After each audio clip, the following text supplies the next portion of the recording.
It was just an ordinary day, but for little Bruno, it was a special day. He had been asking for a new bed for months, as his old iron bed had started to rust and make noise every time he moved. But his parents couldn't afford to buy him a new bed.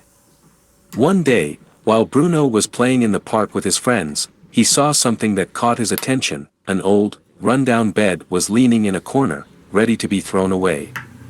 Bruno ran home and told his parents what he had seen. Despite the bed being in poor condition, Bruno begged his parents to buy it and fix it for him. After much contemplation, his parents finally agreed. So, with his son's help, the father started to repair the bed. First, he removed the screws from the bed hooks with an impact driver and pliers. Then, he cleaned the hooks with a brush and a rust remover. Next, the father filled the stripped holes with acrylic crystal and re-drilled the holes. Then, he replaced the flat head with screws and adjusted the connection between the bed frame and the headboard.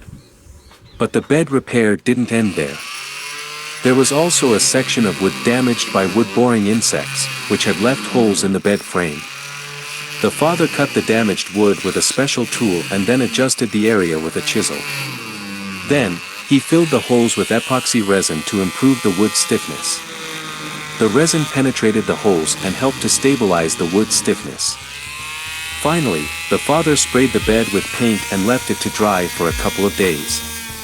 When the bed was completely dry, the father and his son reassembled it and tested it to make sure it didn't move. And with great pride, they can say that the bed is like new. This DIY project was a great lesson for Bruno, who learned that with a little patience and effort, it's possible to fix almost anything. And even though he was worried that the bed wouldn't be reparable, he now knows that with a little help, he can accomplish anything.